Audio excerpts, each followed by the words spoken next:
கர்த்தருக்கு ஸ்தோத்திரம். மீண்டுமாய் உங்கள் ஒவ்வொருவரையும் சந்திப்பதில் நான் மிகவும் சந்தோஷப்படுகிறேன். இந்த நாளில் இந்த நிகழ்வின் மூலம் கர்த்தர் உங்களை, உங்களுடைய குடும்பங்களை ஆசீர்வதிப்பாராக. செய்திக்கு ஆதாரமாக 115 சங்கீதம் 12வது வசனத்தை நாம் எடுத்துக்கொள்ளலாம். கர்த்தர் நம்மை நினைத்திருக்கிறார், அவர் ஆசீர்வதிப்பார். இஸ்ரவேல் குடும்பத்தாரை ஆசீர்வதிப்பார், அவர் ஆரோன் குடும்பத்தாரை ஆசீர்வதிப்பார். இந்த வசனத்தின் முதற் பகுதி, கர்த்தர் நம்மை நினைத்திருக்கிறார், அவர் ஆசீர்வதிப்பார். கர்த்தர் நம்மை நினைக்கும் போது அவருடைய ஆசீர்வாதத்தை நாம் பெற்றுக்கொள்கிறோம். இந்த வசனத்தின் முதற் பகுதி ஆதாரமாக கொண்டு கர்த்தர் யாரையெல்லாம் நினைக்கிறார், நினைத்து அருளினார் என்று சொல்லி ஒரு செய்தியை நான் உங்களுக்கு சொல்ல விரும்புகிறேன். மனிதர்கள் நம்மை மறந்து விடலாம். நாம் எதிர்பார்க்கிற உறவினர்கள் நம்மை மறந்து விடலாம். வேதத்தில் யோசேப்பு சிறைச்சாலை இருந்த பானபாத்திரக்காரன் சுயம்பாகி என்பவருடைய சொப்பனத்தின் அர்த்தத்தை சொல்லி பானபாத்திரக்காரனிடத்தில் சொன்னா, நீ வாழ்ந்திருக்கும் போது என்னை நினைத்துக் கொள் என்று சொல்லி. ஆனால் நாம் பார்க்கிறோம், ஆதியாகமம் 40ஆம் அதிகாரத்துல பானபாத்திரக்காரன் யோசேப்பை மறந்து விட்டான். பானபாத்திரக்காரன் யோசேப்பை மறக்கலாம், குடும்பம் மறக்கலாம், சகோதரர்கள் மறக்கலாம். கர்த்தர் நம்மை மறவாதவர், நம்மை நினைத்திருக்கிறார். அதனாலதான் இந்த வசனம் சொல்லுகிறது, கர்த்தர் நம்மை நினைத்திருக்கிறார், அவர் ஆசீர்வதிப்பார். கர்த்தர் நம்மை நினைக்க வேண்டும் என்று சொன்னால் நாம் எப்படிப்பட்டவர்களாய் இருக்க வேண்டும்? எப்படி இருக்க வேண்டும்? கர்த்தர் எல்லாவரையும் நினைப்பதில்லை. கர்த்தருடைய பிள்ளைகளை அவர் மறவாதபடி அவர் நினைக்கிறவராய் இருக்கிறார். 3 காரியங்களை நான் உங்களுக்கு சொல்ல விரும்புகிறேன். முதலாவதாக, ஆதியாகமம் 8ஆம் அதிகாரம் 1 வசனத்துல தேவன் நோவாவையும் அவனுடனே பேழையில் இருந்த சகல காட்டு மிருகங்களையும் சகல நாட்டு மிருகங்களையும் நினைத்தருளினார். பேழையில் இருப்பவர்களை அவர் மறப்பதில்லை, நினைக்கிறார். பேழை என்று சொன்னால் என்ன? தேவன் உலகத்தில் சிருஷ்டித்த அனைவரும் தங்களுடைய வழியை கெடுத்து கொண்டார்கள். 6ஆம் அதிகாரம் 8வது வசனம் 9வது வசனம், நோவாவுக்கோ கர்த்தருடைய கண்களில் கிருபை கிடைத்தது. மற்றவர்களுக்கு கர்த்தருடைய கண்களில் கிருபை கிடைக்க முடியல, கிருபை கிடைக்க அவர்கள் தகுதி இல்லாதவர்களாய் காணப்பட்டார். ஆனால் நோவாவுக்கோ, அந்த வார்த்தை அப்படித்தான் சொல்லுகிறது, நோவாவுக்கோ அப்படிப்பட்ட ஒரு அனுபவம் உள்ளவர்களாய் நாமும் இருக்க வேண்டும். நோவாவின் வம்ச வரலாறு, நோவா தன் காலத்துக்குள் இருந்தவர்களுக்குள்ளே நீதிமானும் உத்தமனாக இருந்தான். நோவா தேவனோடு சஞ்சரித்து கொண்டிருந்தான். அந்த காலத்தில் வாழ்ந்தவர்கள் எல்லாம் தங்களுடைய வழியை கெடுத்து கொண்டிருந்தார்கள், சீர்கெட்டதா இருந்தது. அன்பான தேவனுடைய பிள்ளைகளை, இந்த நாட்களும் பாவம் நிறைந்த உலகத்துல பாவ ஜனங்கள் மத்தியில நாம் வாழ்ந்து கொண்டிருக்கிறோம். ஆனால் நோவாவை போல தன் காலத்துக்குள் வாழ்ந்தவர்களுக்குள் அவன் உத்தமனும் நீதிமானுமா இருந்தான். நோவா தேவனோடு சஞ்சரித்து கொண்டிருந்தான். இந்த ஒரு அனுபவம் நாம் ஒவ்வொருடைய வாழ்க்கையிலும் காணப்பட வேண்டும். நம்மை சுற்றி பாவம் இருந்தாலும் கூட நாம் பாவத்திற்கு விலகி ஓடுகிறவர்களா இருக்க வேண்டும். இப்படியாக ஒரு உதாரணம் சொல்லுவார்கள். தாமரை இலையை குறித்து நாம் அறிந்திருக்கிறோம்.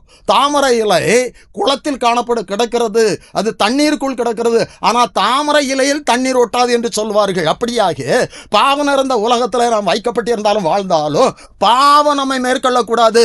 பாவத்தை நாம் மேற்கொள்ளுகிறவர்களாய், பாவத்தை தள்ளிவிட்டு ஓடுகிறவர்களாய் இருக்க வேண்டும். நோவா அப்படி இருந்த காரணத்தினால்தான் நோவாவுக்கோ கர்த்தருடைய கண்களில் கிருபை கிடைத்தது. தொடர்ந்து நோவாவை கர்த்தர் பேழையை செய்ய சொன்னார்.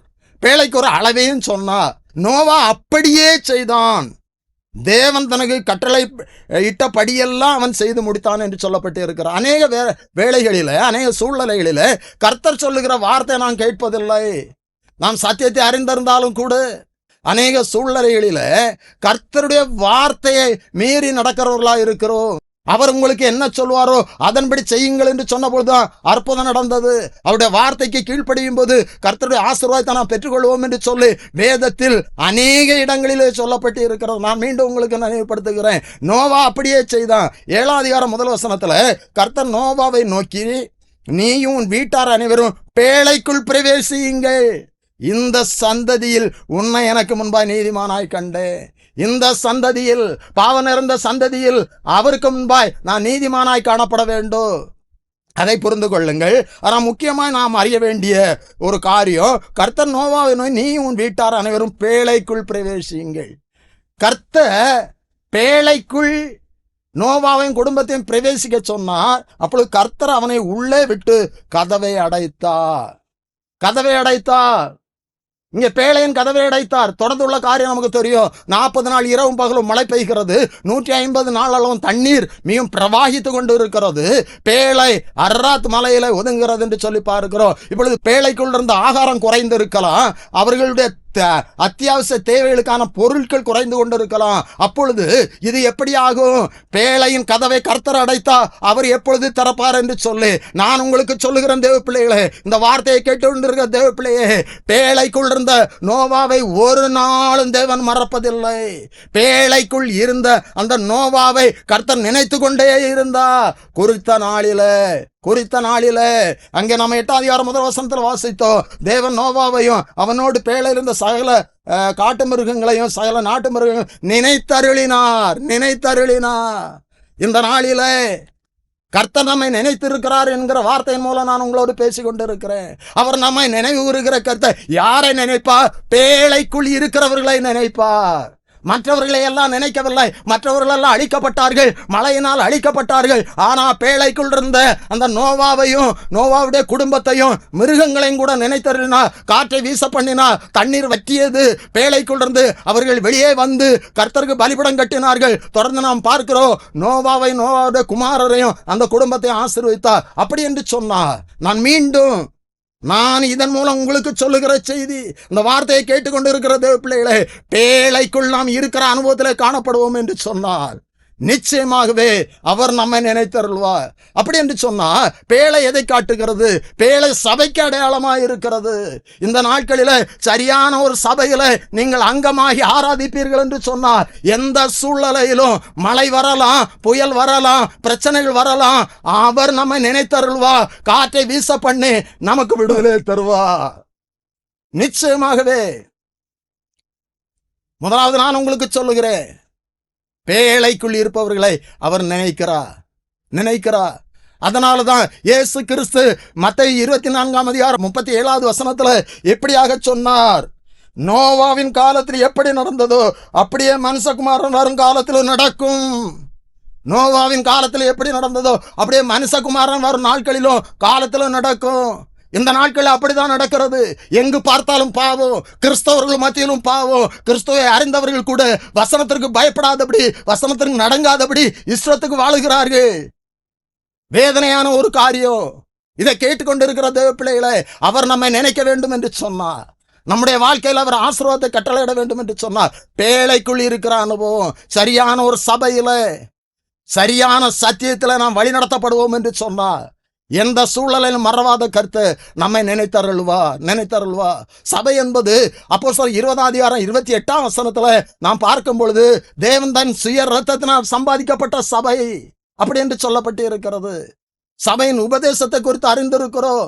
7 வித உபதேசம் பேதுரு பிரசங்கித்தா அங்கே ஜனங்கள் ரட்சிக்கப்பட்டார்கள். நாங்கள் என்ன செய்ய வேண்டும் என்று சொன்னார்கள். அப்பொழுது பேதுரு 7 வித சத்தியங்களை சொன்னார். ரட்சிக்கப்படுகிறவர்கள் சபையிலே அனுதினமும் சேர்க்கப்பட்டார்கள் என்று சொல்லப்பட்டிருக்கிறது.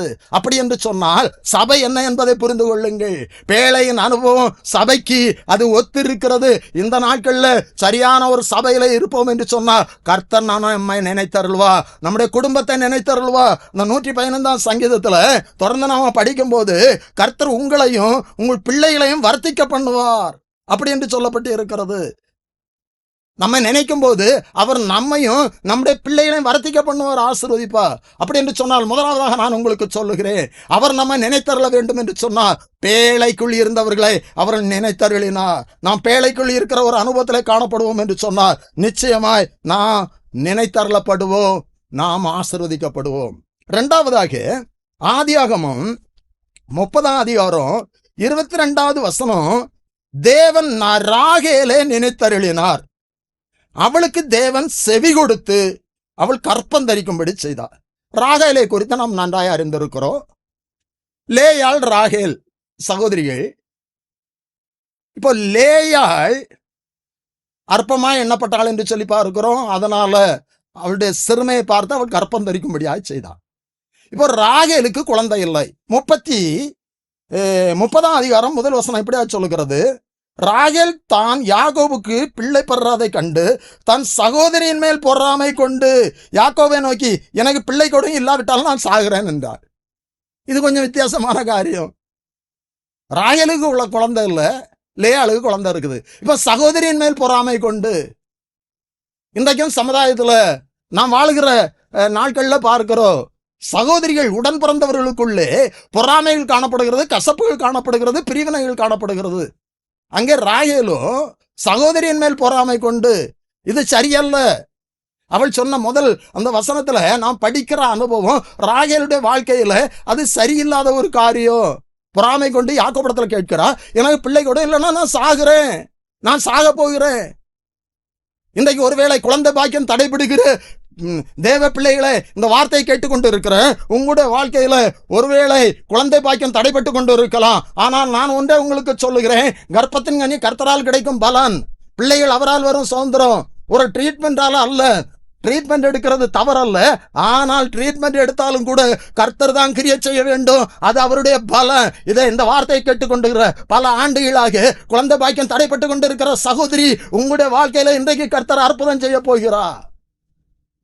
ஆனால் இந்த ராகேலை நினைத்தருளினார். அதற்கு காரணத்தை நான் உங்களுக்கு சொல்ல போகிறேன். அந்த அனுபவம் உங்களுடைய வாழ்க்கையில வர வேண்டும். இப்படி ராகேல் சொன்ன பொழுது யாக்கோபு என்ன சொல்லுகிறார்? அப்பொழுது யாக்கோபு ராகேல் மேல் கோபம் கொண்டு, தேவன் அல்லவோ கற்பத்தை அடைத்திருக்கிறார், நான் தேவனா? அப்படி என்று சொன்னால் அந்த வார்த்தையினுடைய நோக்கம், அர்த்தம், தேவன் அல்லவா உன் கற்பத்தை அடைத்திருக்கிறார், தேவன் தான் உனக்கு குழந்தை தர முடியும், நான் என்னால் என்ன செய்ய முடியும், நீ தேவனிடத்தில் கேள். அதுதான் அதற்கு அர்த்தம்.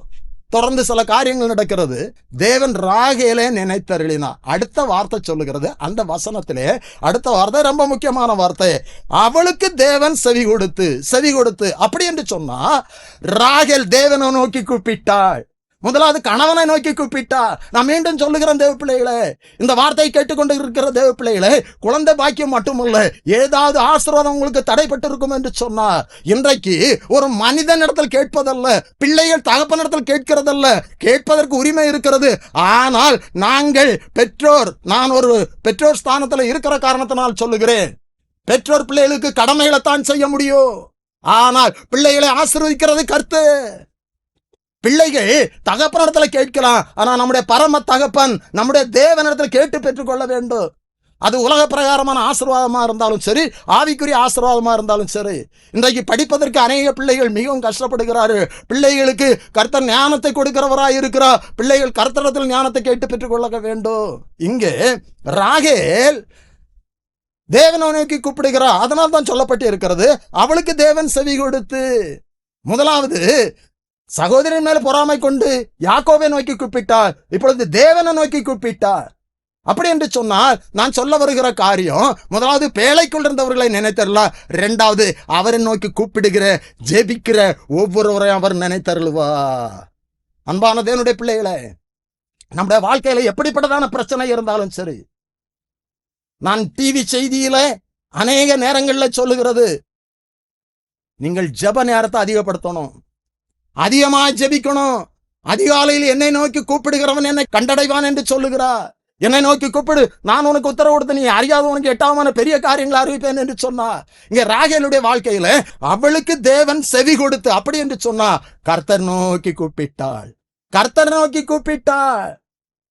நோக்கி கூப்பிட்ட பொழுது, இந்த ராகேல் ஜெபித்த பொழுது அவளுடைய சத்தத்திற்கு அவர் செவி கொடுத்தா, அவளை நினைத்தருளினார். அதன் மூலம் அங்கே ஒரு ஆசீர்வாதமான பிள்ளையை கர்த்தர் கொடுக்கிறார். கால தாமதமானாலும் கர்த்தர் பெரிய காரியங்களை செய்ய வல்லவராய் இருக்கிறார்.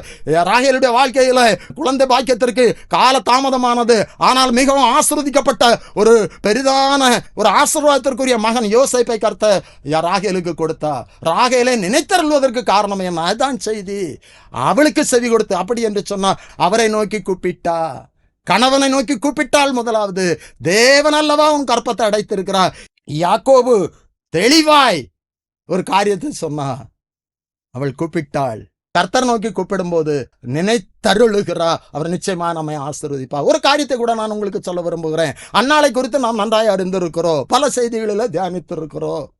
அன்னாளுக்கும் குழந்தை பாக்கியம் இல்லாத போது அவள் மிகவும் வேதனைப்பட்டாள். கணவனிடத்தில் அழுதா, கணவன் ஆறுதல் படுத்தினார், ஆறுதல் ஆகவில்லை.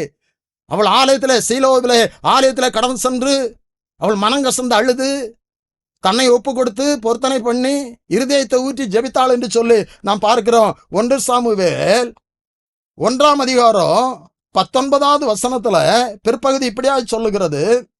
எல்கானா தன் மனைவியாகிய அன்னாளை அறிந்தான், கர்த்தர் அவளை நினைத்தருளினார்.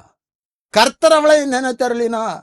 இந்த 2 பேருடைய வாழ்க்கையில ஒரு காரியத்தை நான் உங்களுக்கு நினைவுபடுத்த விரும்புகிறேன். அங்கே யாக்கோபு ராகேலிடத்துல சொல்லும் போது, உன் கர்ப்பத்தை தேவன் அல்லவோ உன் கர்ப்பத்தை அடைத்திருக்கிறார் அப்படி என்று சொன்னா, இங்க அன்னாளுடைய வாழ்க்கையிலும் 6வது வசனம், கர்த்தர் அவள் கர்ப்பத்தை அடைத்தபடியினார். 1 சாமுவேல் 6ஆம் அதிகாரத்துல கர்த்தர் அவளுடைய கர்ப்பத்தை, அப்ப ராகேலுடைய வாழ்க்கையிலும் அன்னாளுடைய வாழ்க்கையிலும் கர்த்தர் கர்ப்பத்தை அடைத்திருக்கிறார். இந்த காரியத்தை அவர் அனுமதித்திருக்கிறார்.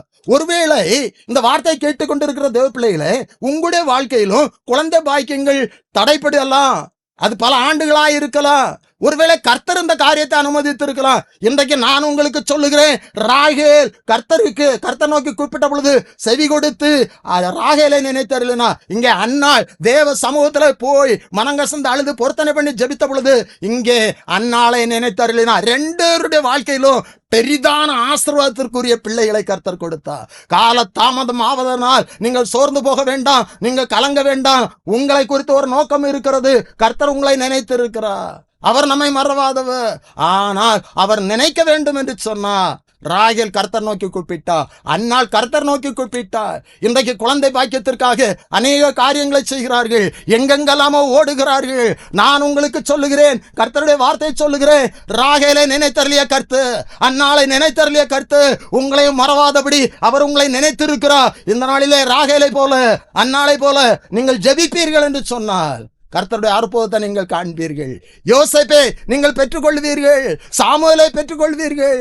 ஆசீர்வாதமான தேசத்திற்கு ஆசீர்வாதமான பிள்ளைகளை 2 பேரும் பெற்றுக்கொண்டார்கள். தேவ பிள்ளைகளை, நமக்கு கால தாமதமாகும் போது நம்முடைய ஆசீர்வாதம் பெரிதா இருக்கும். அதனால நீங்கள் கலங்க வேண்டாம், நீங்கள் கண்ணீர் சிந்த வேண்டாம். இந்த நாளில் இந்த வார்த்தைக்கு ஒப்பு கொடுங்கள்.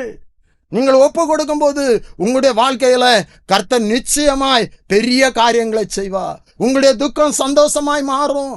உங்களுடைய வாழ்க்கையில காணப்படுகின்ற எல்லா வேதனையிலும் கர்த்தர் மாற்றுவார். காரணம், அவர் நம்மை நினைத்திருக்கிறார். அவர் நம்மை நினைத்திருக்கிறார். மனிதர்கள் மறக்கலாம், அவர் நோவாவையும் பேழைக்குள் இருந்த அனைவரையும் நினைத்தருளினார். 2வதாக ராகேலை அன்னாளை நினைத்த காரணம், அவர்கள் ஜெபித்தார்கள். 3வதாக யாத்திராகமம் 2ஆம் அதிகாரம் 25வது வசனம் இப்படியாய் சொல்லுகிறது. தேவன் இஸ்ரவேல் புத்திரரை கண்ணோக்கினார், தேவன் அவர்களை நினைத்தருளினார். இஸ்ரவேல் என்பது கர்த்தர் தெரிந்து கொண்ட ஜனம். அப்ப கர்த்தர் தெரிந்து கொண்டவர்களை, இந்த உலகத்துல எவ்வளவோ ஜனங்கள் இருக்கிறார்கள், ஆனால் கிருபையா கர்த்தர் நம்மை தெரிந்து கொண்டிருக்கிறார். நீங்கள் என்னை தெரிந்து கொள்ளவில்லை, நான் உங்களை தெரிந்து கொண்டேன் என்று சொன்னார்.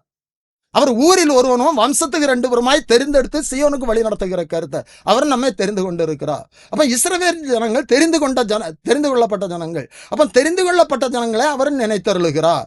நாமும் தெரிந்து கொள்ளப்பட்டவர்களா இருக்க வேண்டும். நான் கர்த்தரை தேடுகிறோம், ஏதோ கடமைக்காக தேடுகிறவர்களா இருக்கக்கூடாது. கர்த்தரால் தெரிந்து கொள்ளப்பட்டவர்களா இருக்க வேண்டும். இங்கே 24வது வசனம் இப்படியாய் சொல்லுகிறது. தேவன் அவர்களுடைய பெருமூச்சை கேட்டு, இஸ்ரவேல் ஜனங்கள் எழுப்பி அடிமைத்தனத்துல பெருமூச்சிட்டு விட்டு கொண்டிருந்தார்கள். அவர்கள் அவ்வளவாய் நெருக்கப்பட்டார்கள். நாமும் நம்முடைய வாழ்க்கையில பிரச்சனைகள் அதிகமாய் வரும்போது பெருமூச்சு விடுகிறவர்களா இருக்கிறோம். தாவீதும் அவருடைய அனுபவத்துல சொல்லுகிறார், என்னுடைய பெருமூச்சை கர்த்தர் கேட்டார் என்று சொல்லு, என்னுடைய பெருமூச்சினால் நான் இளைத்து போகிறேன் என்று சொல்லுகிறார். இந்த வார்த்தையை கேட்டுக்கொண்டிருக்கிற தேவ பிள்ளைகளை, நீங்களும் கூட உங்களுடைய வாழ்க்கையில காணப்படுகின்ற வேதனைகள் பிரச்சனைகள் நிமித்தம் பெருமூச்சு விடுகிறவர்களாக இருக்கலாம். நம்முடைய வேதனையினுடைய ஒரு வெளிப்பாடு தான் பெருமூச்சு. பெருமூச்சு விடும்போது அது நம்முடைய வேதனைகளை அது வெளிப்படுத்துகிறதாய் காணப்படுகிறது. அப்படித்தான் இங்கே தேவன் அவர்கள் பெருமூச்சை கேட்டு தாம் ஆபிரகாமோடும் ஈசாக்கோடும் யாக்கோபோடும் செய்த உடன்படிக்கையை நினைவு கூர்ந்தா. அவர் உடன்படிக்கையை நினைவு கூறுகிற கருத்து, அவர் வாக்குத்தத்தத்தை நினைவு கூறுகிற கருத்து. நம்முடைய வாழ்க்கையிலும் கர்த்தர் சில வாக்குத்தத்தங்களை தந்திருப்பா, நம்மோடு அவர் சில உடன்படிக்கை பண்ணி இருப்பா. அதை அவர் நினைவு கூறுகிறவராய் இருக்கிறார். அதனால தான் 25வது வசனத்தில் சொல்லப்பட்டு இருக்கிறது, தேவன் இஸ்ரவேல் புத்திரரை கண்ணோக்கினார், தேவன் அவர்களை நினைத்தருளினார். அப்படி என்று சொன்னால் மூன்றாவதாக நான் உங்களுக்கு சொல்லுகிறது, கர்த்தர் யாரை தெரிந்து கொண்டாரோ அவர்களை நினைத்தருளுகிறார். ஆனா இஸ்ரவேல் ஜனங்களுடைய வாழ்க்கையில அவர்கள் 400 வருஷம் உபத்திரப்படுவார்கள் என்று சொல்லி ஆதியாகமம் 15ஆம் அதிகாரத்தில் ஆபிரகாமுக்கு வெளிப்படுத்தப்பட்டது. அப்பொழுது அவர் ஆபிரகாமை நோக்கி, உன் சந்ததியார் தங்களுடையது அல்லாத அந்நிய தேசத்திலே பரதேசிகளாய் இருந்து அத்தேசத்தாரை சேவிப்பார்கள் என்றும் அவர்களால் 400 வருஷம் உபத்திரப்படுவார்கள் என்றும் நீர் நிச்சயமாய் அறிய கடவாய். இவர்கள் சேவிக்கும் ஜாதிகளை நான் நியாயம் தீர்ப்பேன், பின்பு மிகுந்த பொருட்கள் உடனே புறப்பட்டு வருவார்கள் என்று சொல்லி ஆபிரகாமிடத்தில் சொல்லி இருந்தார். அதனால்தான் இங்க சொல்லப்படுகிறது, ஆபிரகாமோடும் ஈசாக்கோடும் யாக்கோபோடும் பண்ணின உடன்படிக்கையை நினைவு கூர்ந்தார்.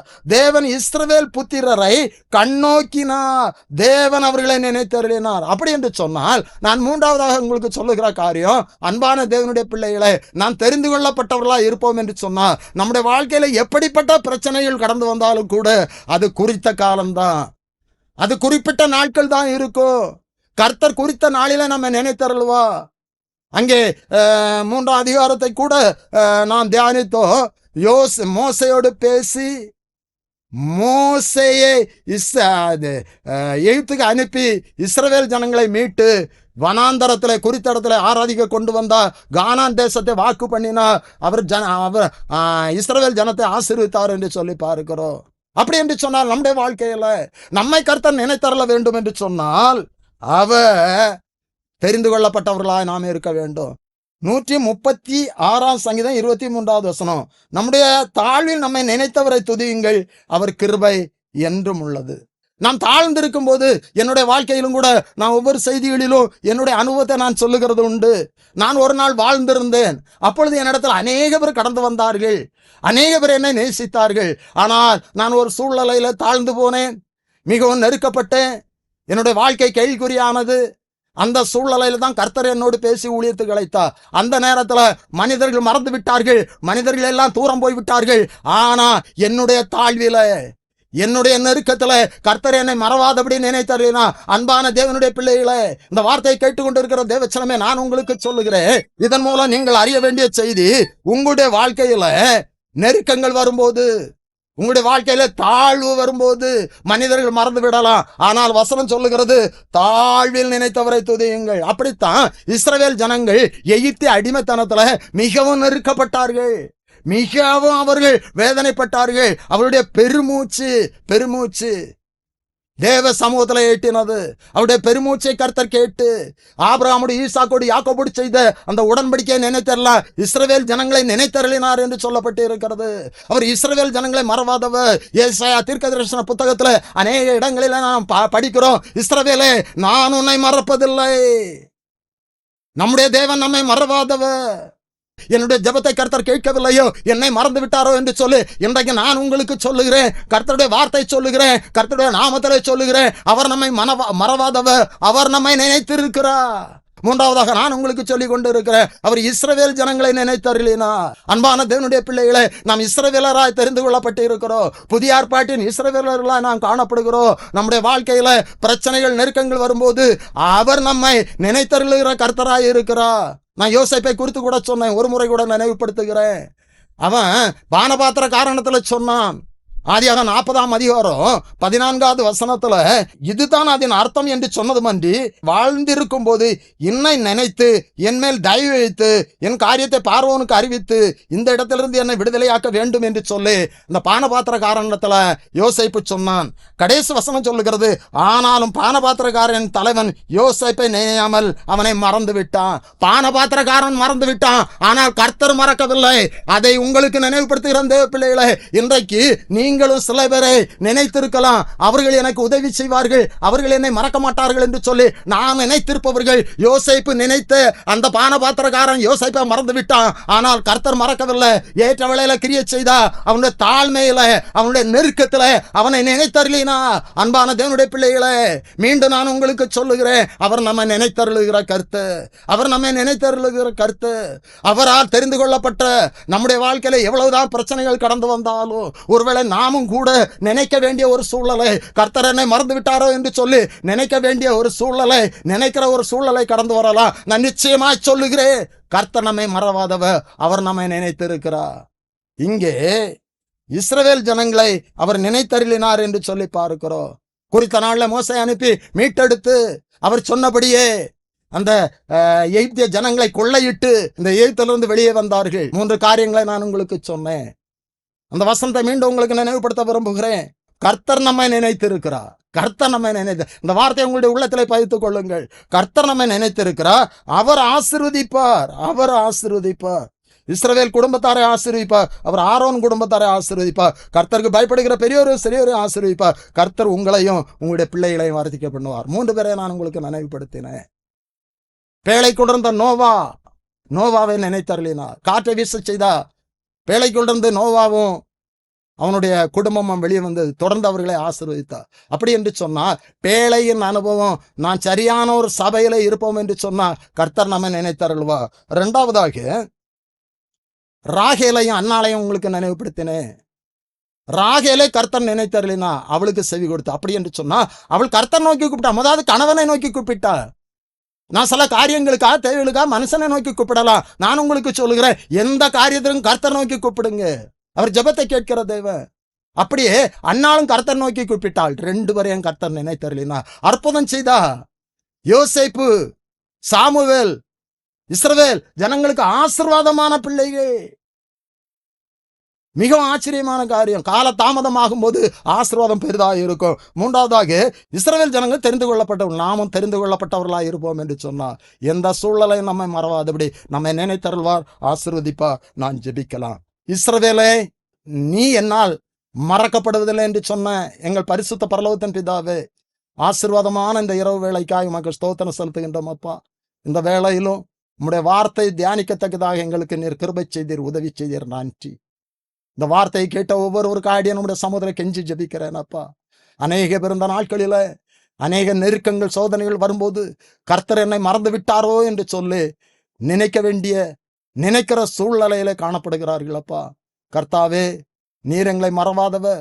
கர்த்தர் நம்மை நினைத்திருக்கிறார், அவர் நம்மை ஆசீர்வதிப்பார் என்று சொல்லப்பட்டு இருக்கிறது. கர்த்தாவே, நீர் யாரையெல்லாம் நினைத்தருளுகிற கர்த்தர் என்று சொல்லி நாங்கள் வேதத்திலிருந்து சில வசனங்களை தியானித்தோம் அப்பா. பேழை கொடுத்த நோவாவை நீர் நினைத்தருளினீர். உம்மை நோக்கி கூப்பிட்ட ராகேலை, அன்னாளை நினைத்தருளினீர்.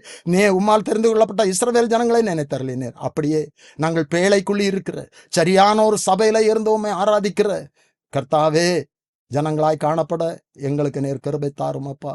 நாங்கள் உம்மை நோக்கி கூப்பிடுகிறவர்களா, அதிகமாய் ஜெபிக்கிறவர்களாய் காணப்பட கர்த்தாவே எங்களுக்கு நீங்க உதவி செய்யுங்கப்பா. அப்படி உம்மால் தெரிந்து கொள்ளப்பட்டவர்களாய் நாங்கள் காணப்பட, உமக்கு பிரியமாய் வாழ எங்களுக்கு உதவி செய்யும். அப்படிப்பட்டதான அனுபவத்துல நாங்கள் வாழும்போது நீர் எங்களை மறவாதவர் நினைக்கிற கர்த்தரப்பா. இந்த வசனத்தை கேட்டுக்கொண்டிருக்கிற ஒவ்வொருடைய வாழ்க்கையிலும் கர்த்தாவே, நீர் அதிசயங்களை, அற்புதங்களை செய்ய முடியாது ஜெபிக்கிறோம். நீர் ஒவ்வொருவரையும் நினைத்திருக்கிறே, நீ அதற்காக உண்மை துதிக்கிறோம். ஒவ்வொருவரையும் நீர் ஆசீர்வதிக்க போகிறேன், அதற்காக உமக்கு நன்றி செலுத்துகிறோம். மீட்பர் இயேசு கிறிஸ்துவின் ஜெபிக்கிறோம் நல்ல பிதாவே, ஆமென்.